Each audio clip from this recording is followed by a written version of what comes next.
먼저 고 구하라 씨의 유산과 직결된 오랫동안 기다려온 중요한 소식을 전해드리겠습니다.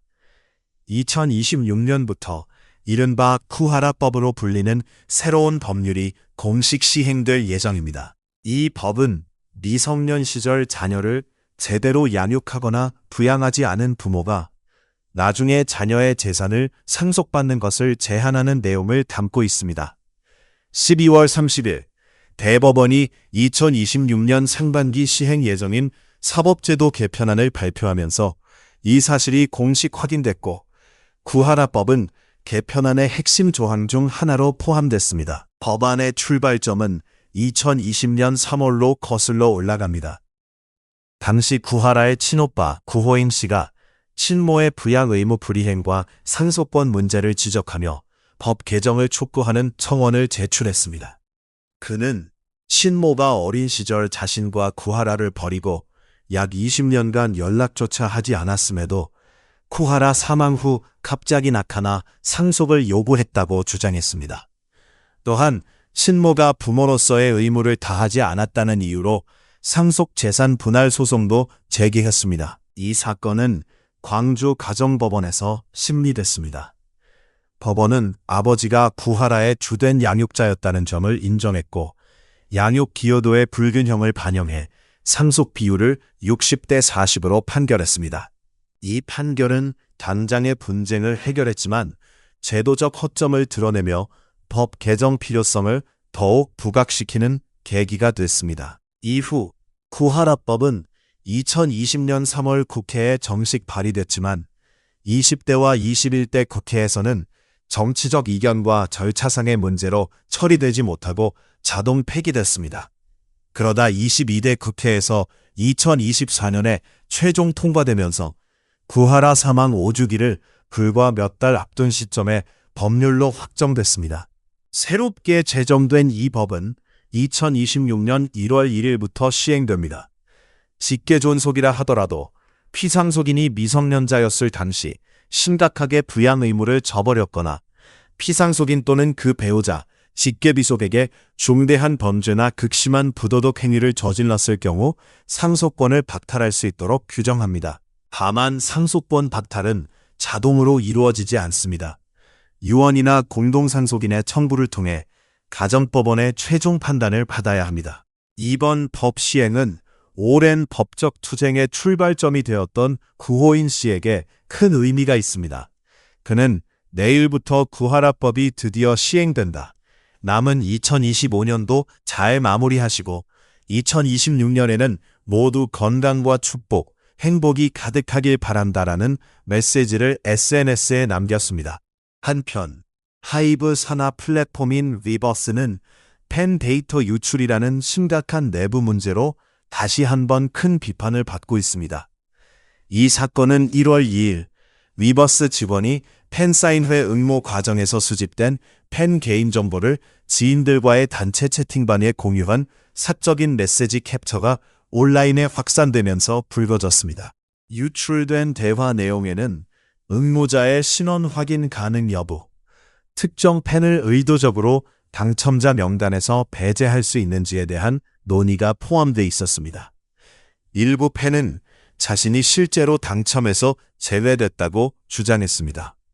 특히 구매한 앨범 수량 등 매우 민감한 개인정보까지 포함되면서 개인정보 보호와 공정성에 대한 우려가 커졌습니다. 이에 대해 1월 5일 위버스 CEO 최준원 대표는 공식 입장을 발표했습니다.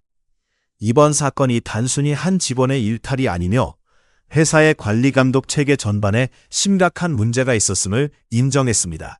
피해를 입은 이용자들에게 사과하고 기업 차원의 책임을 수용하겠다고 밝혔습니다. 문제의 직원은 이미 징계위원회에 회부됐고 업무상 배임 및 업무방해 혐의로 수사기관에 고발된 상태라고 확인했습니다. 현재 법적 절차가 진행 중이며 내부적으로 조용히 처리하지 않을 것임을 분명히 했습니다. 재발 방지를 위해 팬 이벤트 시스템 접근 권한을 대폭 제한하고 전 과정 감독을 강화하며 전 직원 대상 개인정보 보호 교육을 확대할 계획도 함께 발표했습니다. 다음 소식입니다.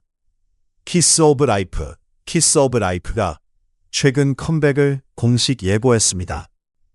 1월 5일 자정, 그룹 공식 채널을 통해 Coming Soon in April이라는 문구와 함께 짧은 티저 영상이 공개됐습니다.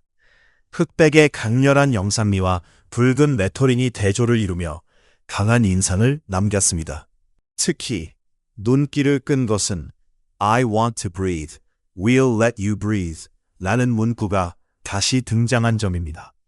이는 2023년 데뷔 당시 사용됐던 표현으로 키스 오브 라이프가 K-팝 시장에 신선한 숨결을 불어넣고자 했던 포부를 상징합니다.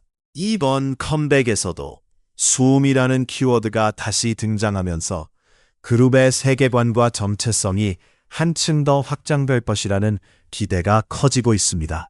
영상이 마음에 들었다면 좋아요와 구독 버튼을 눌러 최신 K-팝 뉴스와 컴백 소식을 놓치지 마시기 바랍니다.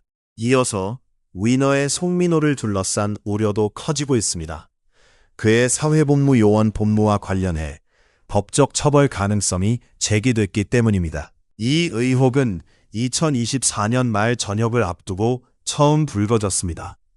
보도에 따르면 송민호는 정신건강 이력을 이유로 현역 대신 사회복무요원으로 복무했으나 무단결근, 잦은 지각, 조기 퇴근, 업무 불이행 등 반복적인 복무 규정 위반이 확인됐습니다.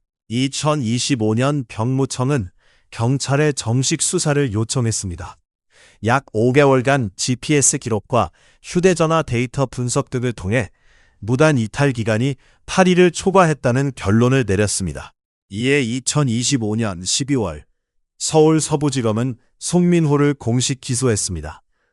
조사 과정에서 그는 대부분 혐의를 인정한 것으로 알려졌습니다. 병역법 제33조에 따르면 사회복무요원이 8일 이상 무단 이탈할 경우 최대 3년 이하 징역형에 처해질 수 있습니다. 또 이미 2024년 말 전역 행사를 마쳤더라도 위반 정도가 중대하다고 판단될 경우 전역 자체가 취소돼 복무를 처음부터 다시 해야 할 가능성도 제기되고 있습니다. 한국 사회가 군 복무 문제에 대해 특히 엄격한 만큼 이번 사건에 대한 여론의 반응은 매우 거셉니다. 온라인 커뮤니티와 댓글창에서는 다시는 보고 싶지 않다, 탈퇴하고 감옥 가라 같은 극단적인 반응이 잇따랐습니다. 해외 팬들도 조용히 군 복무를 마쳤어야 했다며 이번 사건이 그의 커리어를 무너뜨릴 최악의 시나리오 중 하나라고 평가했습니다. 현재 최종 처분은 내려지지 않은 상태이며 추가 소식이 계속해서 전해질 예정입니다. 한편 BTS 정국을 향한 스토커 문제는 점점 심각해지고 있습니다. 특히 이번 사건이 단발성에 그치지 않고 여러 차례 체포 후에도 반복되고 있어 우려가 큽니다. 지난해 6월 정국의 군 전역 당일 중국 국적의 30대 여성이 그의 자택에 침입을 시도했다가 체포되면서 이 문제가 본격적으로 알려졌습니다. 9월에는 기소유예로 사건이 마무리됐지만 유사한 사건이 계속됐습니다. 8월에는 40대 여성이, 12월 13일에는 브라질 국적 여성이 불법 침입 혐의로 체포됐습니다. 이 여성은 석방 후에도 12월 28일 다시 자택에 나타나 스토킹 처벌법을 위반했고 정국 측은 접근 금지 명령을 신청했습니다. 그러나 이 여성은 1월 4일 다시 나타났고 서울 용산경찰서에 의해 스토킹 범죄 처벌법 위반 혐의로 재차 체포됐습니다. 검찰에 따르면 우편물을 집 안으로 던지고 울타리에 사진을 붙이며 손편지를 남기는 등 지속적인 문제 행동을 이어온 것으로 확인됐습니다. 사건이 알려지자 많은 이들이 군 전역 후에도 끊이지 않는 집요한 집착 행위에 깊은 불안을 표했습니다. 한 레딧 이용자는 이쯤 되면 입국 금지 조치가 필요하다고 했고 또 다른 이용자는 성인들이 국제선을 타고 낯선 사람을 괴롭히려고 계획적으로 움직인다는 사실이 정말 소름 끼친다고 남겼습니다. 의견이 있다면 댓글로 남겨주시기 바랍니다. 시청해 주셔서 감사합니다.